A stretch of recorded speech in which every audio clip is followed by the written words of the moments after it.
Department of Public Relations of the Australian Army presents War Correspondent.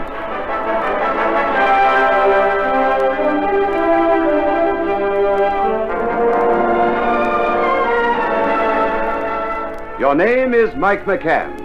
You're a war correspondent. For the people of this atomic time who know that peace belongs only to the prepared, you tell these stories of the Australian Army on active service. Your name is Mike McCann, war correspondent.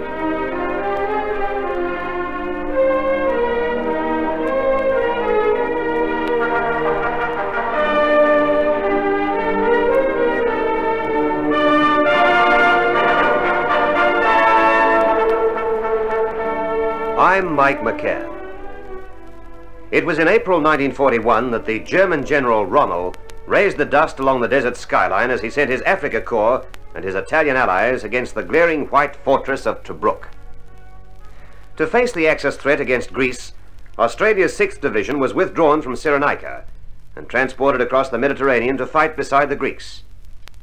The 9th Australian Division took over the desert role, and as the Axis forces pressed closer, Australian soldiers withdrew inside a 30-mile perimeter around Tobruk. It was decided that Tobruk should be held, to deny the use of the port to the Germans and Italians, be used as an Allied base for harassing the enemy, and eventually Tobruk. A pretty picture from the sea, with the white buildings standing clear on the escarpment above the blue Mediterranean.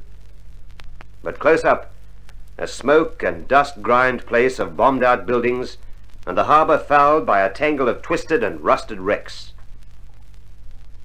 It was here, in the last days of March 1941, that Major General L.J. Morshead of the 9th Division took command of the 30-mile perimeter with 23,000 troops to man his fortress. 14,000 were Australians. And for 242 days, they defied the enemy, hitting back at him through the desert dust. As March turned to April, Rommel deployed his forces to take Tobruk, but inside the perimeter, the defenders waited, confident the fortress was theirs. General Wavell left the area yet, sir? Yes, Captain. The Commander-in-Chief and General Leverick have called it a day. What about us, sir? We stay put. We stay put no matter how hard the Hun tries to shift us. Rommel won't like having his record broken, sir. He's won every desert battle so far. He won't be winning the battle for Tobruk. Here we are, and here we stay. General Wavell knew we were not in for a picnic, but we've got to hold on at least a couple of months under siege. Keep the Germans and Italians occupied with a mobile defense until relief can be organized for us. Mobile defense, sir? Mobile as we can manage within a 30-mile perimeter. Now, let's see, today is the 8th of April. It's estimated we will have 2 days to pull back inside that perimeter outside Tobruk. Then, sir? Then we can expect Rommel to give us everything he has. Aircraft, tanks, and his crack inventory. We won't want to waste any time digging in, Captain. Rommel might give us 2 days. He'll probably do some probing. But after that, well, you know his technique. Yes, dive bombing first, sir. Then the tanks and his troops coming in right behind them. So we'll have to be ready to fight on the enemy's conditions. Not quite, if I may say so, sir. Our 9th Divvy boys aren't keen about Rommel coming. Oh? No, sir. They'd rather go out and meet him. They're ready for a fight any time he is. And I'm tipping the Germans are going to get a surprise when they reach our perimeter. I have a feeling you're right. In fact, I must admit I'm awaiting these Rommel offensives with a great deal of interest. I have an idea that the Desert Fox might find his run of luck is changing. So, after the visit to the Tobruk area by General Wavell and General Leverick on April the 8th, 1941, the Allied forces there, including the Australians, began slowly moving back towards the perimeter while the German columns raced in towards the shrinking fortress area. In his mobile staff headquarters, General Rommel drew up a plan for the speedy reduction of the fortress of Tobruk. The plan was for one of his powerful, hard-hitting attacks to blast through the defenses, overrun the defenders, and seize the vital harbour of Tobruk. As his mobile columns approached Australian lines, he was polishing up his plan for battle, which was to be known later as the Easter Battle. Makes me homesick, Ted. This country? Oh, you couldn't run a black snake on 100 acres of this country, Curly. Barren country, far as you can see. Rock, dust, and no water. And you say it makes you homesick. Where do you come from anyway, Curly? Southern Cross. Southern Cross? Never heard of it. Not in New South Wales, is it? Nope. Thought it wasn't. I reckon I know every place in New South Wales. No country crook as this in New South Wales. You should see my old man's place at Dapto. That's on the south coast. Green feed stands higher than your head. Southern Cross? No. Where is it, Curly? Another Boer plain. Oh, that's the real desert country, isn't it? Yeah. Not quite as bad as this. Never see dust at Dapto. Dapto. Best dairy country in Australia, Curly. Right on the coast, like we are here. Oh, but it's green there. Cool sea breezes. Mountains there too, and waterfalls. Tell you what, they'll have to bulldoze me out if I ever get back there. Never shift again. A bit easier digging there than here, eh, Ted? Easier? Why, you've only got to let the shovel drop and you've got a hole big enough to swallow a bull. Not like this rubbish. They reckon Rommel's going to bump us sometime today. That's what General Wavell was here for yesterday. I'd like to know what they were talking about up there in headquarters. You mean down there? Yeah, that's right, Curly. Down there, underground in headquarters. Like to have heard them. So would I, if they'd been talking about increasing the beer ration. You can say goodbye to beer for a while, I'd say. Those Stookers are making it too hot down in the harbour, dropping 1,000-pounders on everything that moves. We've got no fighters to stop them, only ack-ack. They're going to starve us right out if they keep the sinkings up. Always the night time. That's the truth. But when you work it out, they're going to need all the night shipping they can get to transport our wounded and sick out and get ammo in. No, I'd say beer's going to be in short supply. Unless the Germans bring some. Yeah, reckon we ought to do a bit more on these shovels. Looks like this here perimeter might be a mighty hot spot. Reckon we ought to go down a bit deeper? It might get us out of the dust anyway. Yeah, my turn with a pick. Now, if we were at Dapto, we'd finish this trench in about 5 minutes.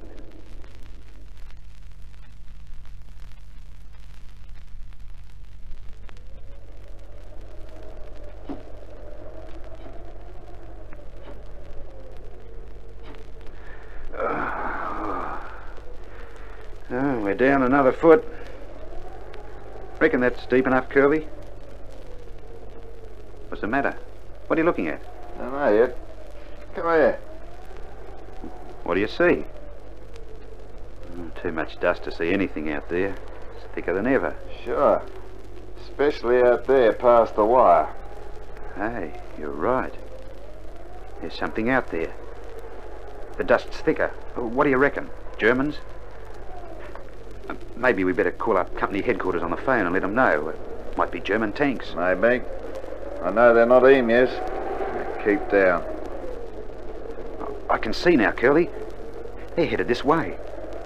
Looks like an armoured car. Another one with it. Troop carrier. Not going fast. Better call up company, eh? You there, Charlie?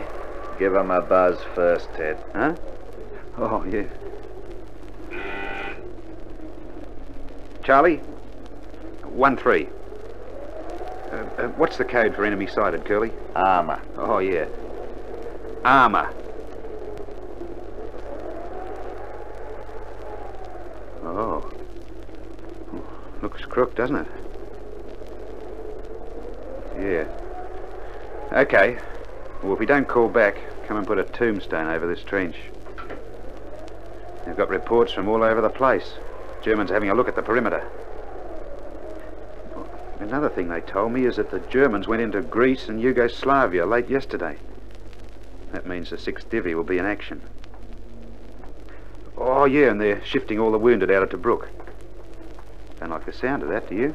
What do they want us to do here? Hold our fire until the Germans come close, and then drive them back. That's clear enough anyway. Drive them back with what? 2 Brin guns? I must reckon these are some of those cardboard tanks they said the Nazis had. What's that? Look at Tobruk. Oh, are they giving Tobruk a pasty? Dive bombers like flies around a dead cow. I'm glad I'm not in that. Have a look ahead of us, Ted. Heading straight for us. Keep down, Ted. They're only fairly out our defences. Looks to me they're going to feel mighty close. Too close for my liking. Let's give them a burst so they know we're here. Hold it. They're just trying to draw us. How much closer? Look at that gun on the armoured car. It's a 2-pounder. Blow us right out of this hole. Don't panic. Let them get close before we say hello. There's a dozen Germans on that troop carrier, Curly. Can't see how many in the armoured job. Setting up like Jackie, those Jerrys. 200 yards, Curly. What about it? No, not yet. They're coming right up to the wire. Do you reckon they'll know we're here? No, when they get to the wire, they'll know we're here, because then we'll get stuck into them. Stuck into them? Sure. As soon as they get to the wire, we'll give them the breath. Then when they're scattered, we'll make a dive for the fence and give them a couple of grenades. Can't let them through the wire. You ready? Don't know who's going to get the shock. Yeah, I'm right. Then let's give it to them.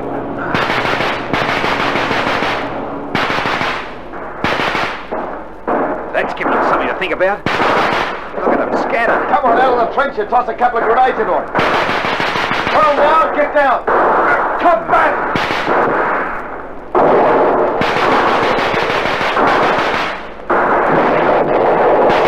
Thrown free. They've all gone down. Back into the trench.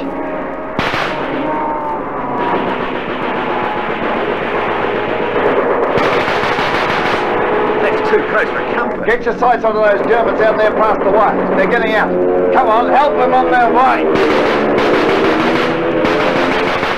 There they go. And here comes that fighter back. Keep down.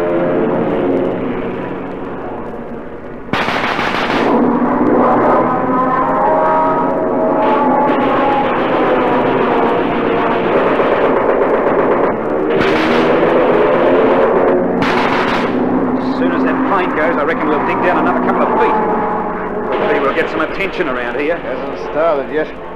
They're only feeling us out. I've got a feeling that's the truth, Curly. Hand me that shovel.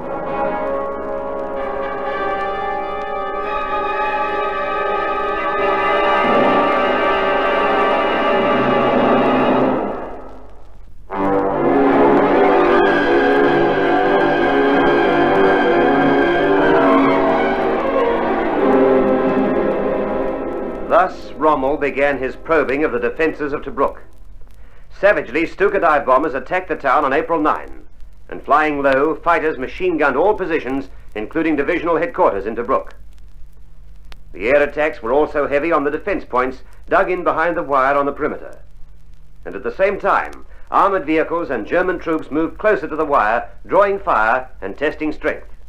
Feverishly, the Australians dug in, using natural terrain to make their positions more secure. And for once, they were to thank the desert dust storms that laid a curtain of fine dust to cover most of their movements. As they dug, there was a hurried evacuation of wounded, so as to clear the hospitals for the test to come. And many of the 25,000 Axis prisoners were also evacuated, so the strain of supplying the besieged fortress might be lessened. And as these preparations were underway, every soldier in the area kept one eye towards the perimeter, beyond which they knew they'd see the enemy approach. The probing advances had been beaten back along the whole perimeter, but nobody within the fortress had any doubt that Rommel would deliver a serious thrust, and soon. And so, in their narrow trenches, dug deep into the arid ground, the Australians watched across the wire. A long anti-tank trench guarded the approach, and improvised Molotov cocktails stood ready on shelves carved into the yellow earth. Captured enemy guns stood trained. April the 9th passed without any serious enemy attempt to breach the defences. Next day, the enemy skirmished in the distance, but it was not until late in the afternoon that the Germans showed what kind of battle this was to be.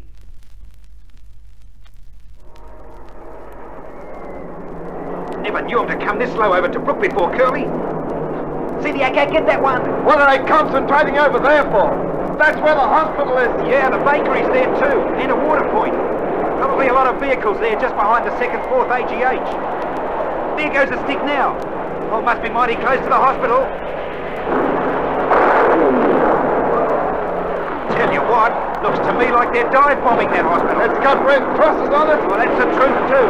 But from where I am, it looks like those bombs are going right down onto the hospital area. And now they're diving onto those hospital tents by the beach. Red crosses there too, Curly.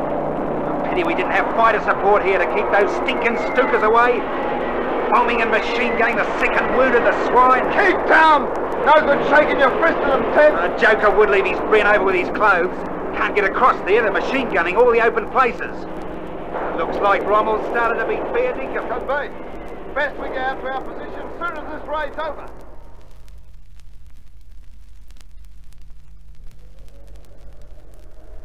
As soon as it's dawn, that wind starts up, Curly. You'd think it'd knock off for Good Friday. Good Friday, eh? That's the truth. Good Friday, April the 11th, 1941. And all's quiet on the Tobruk front. Hope we don't see another raid like that one yesterday.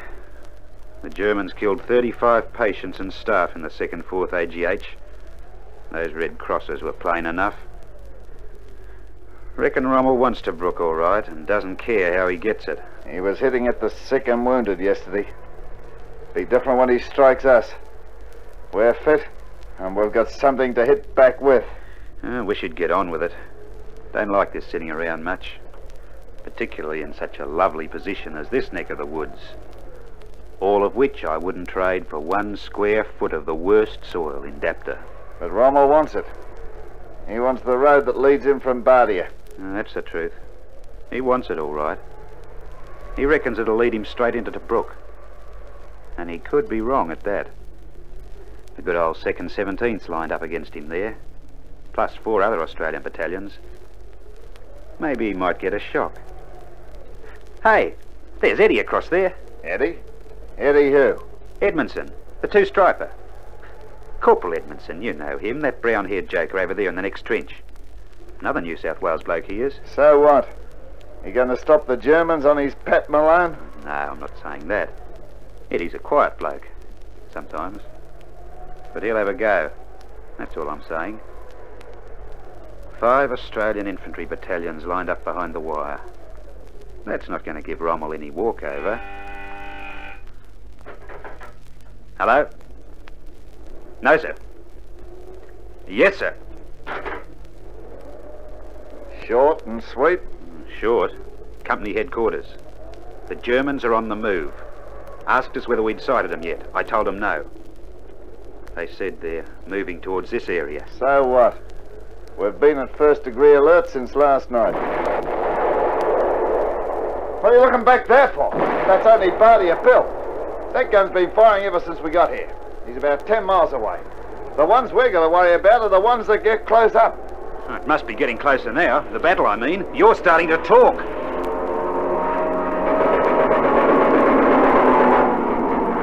That's too close for comfort. Didn't stop you talking, though. No, I was just remarking.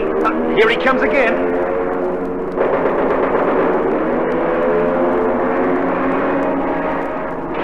Just remarking about you. I'll tell you later. Look across there on the horizon. Thanks. No good keeping our heads down for those dive bombers. Next thing we'll be looking up at the treads of a German tank. Come on, next one that comes down we'll have a go at. Here comes one. Don't have long to wait, do we?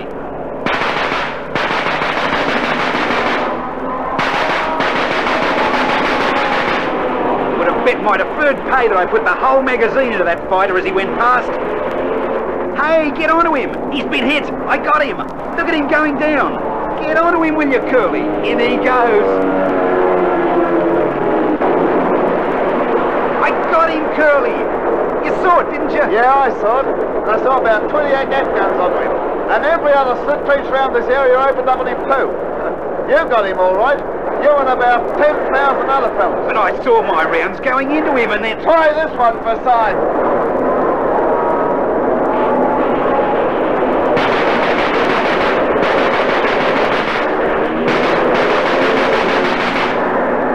Got that one too.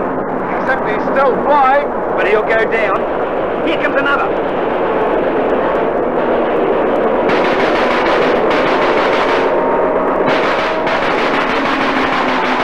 Reckon I got him too.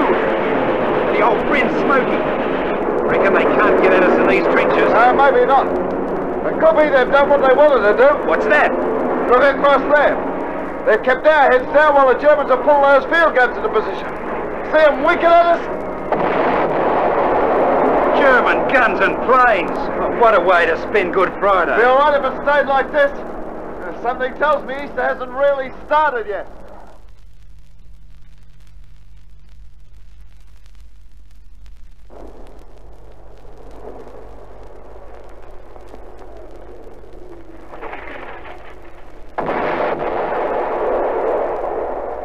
I feel softened up enough. 24 hours now they've been shelling, dive bombing us.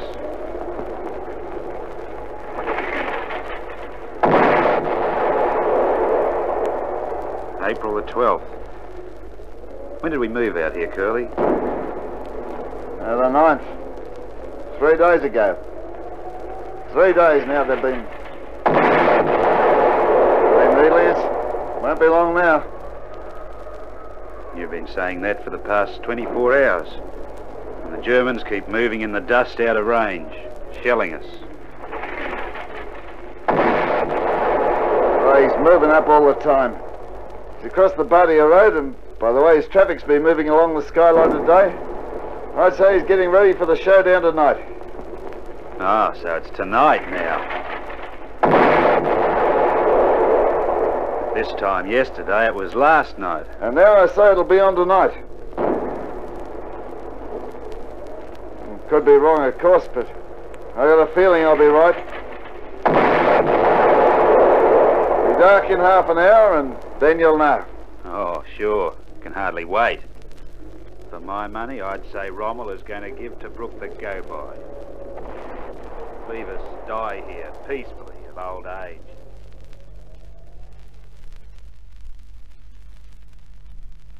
Die of old age, eh? Stop talking and keep firing. There's a bunch of Germans and Idis got through the wire there, across to the left. Seen them by the light of that truck burning there. I see him, but we got our own front to watch. Here they come again. That's giving them something for their corner. Curly, those Germans and Idis across to the left there. They're going to be mighty dangerous. They've got 2 guns in with them and some mortars. They could open a way for a complete breakthrough. You're right, but we've got enough trouble on our own front. There goes that mate of yours. What's his name? Eddie. Corporal Edmondson. Yeah, he's going to have a crack at them with some of his mates. Come on, let's keep those Germans down by the fence. The Germans have got those guns into action, Curly. And the mortars. Oh, this could be really crook. Except your mate Edmondson's going to have a go at them. Get on the left then. Get right under it, will you? Edmondson and his mates are getting up within grenade distance. They're throwing grenades now. And they're under fire. Oh boy, look at those Germans go down. And Edmondson's mates are up at them. Give them the bayonet. Ted, look at them go. Oh, they'll never make it in the face of that fire, Curly. Never. Edmondson's down. He's up again. He's up again. They're still going. Oh, look at them mixing with those Germans. Eddie's wounded badly, Curly. I can see that. I can see it. But he's still getting stuck into them. The Germans have had enough. Edmondson's team has cleaned them up, Ted. Stop the rot. Oh, what a mighty show, Ted. What a mighty show. That's what I was saying the other day, Curly. Rommel's meeting jokers here who'll have a go. Up to date, he's doing pretty well, but his luck might have changed.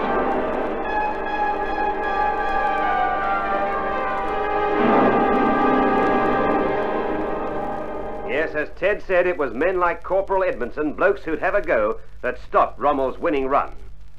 His troops, with their tanks and aircraft support, suffered their first reversal in 20 months of war, when they tried to breach the defences manned by Australians on the perimeter of Tobruk in that Easter battle of 1941. 17 German tanks were destroyed, 12 enemy planes shot down, and the enemy withdrew after 3 days of bitter fighting, leaving 110 of his soldiers dead within the perimeter and 254 prisoners. The Tobruk garrison suffered only 92 casualties, and at least one of those casualties made the whole of Australia mourn. Yes, Corporal Edmondson had a go, but he died of wounds before he knew that his magnificent effort had won him the Victoria Cross. The citation for this posthumous award reads, "On the night of 13-14 April 1941, a party of German infantry broke through the wire defences of Tobruk and established themselves with at least 6 machine guns, mortars, and 2 field pieces. It was detailed to attack them with bayonets, and a party consisting of 1 officer, Corporal Edmondson, and 5 privates took part in the charge. During the counterattack, Corporal Edmondson was wounded in the neck and stomach, but continued to advance under heavy fire and killed 1 enemy with the bayonet." The citation continues, "Corporal Edmondson's actions throughout the operations were outstanding for resolution, leadership, and conspicuous bravery. He was the first Australian to be so decorated in World War II.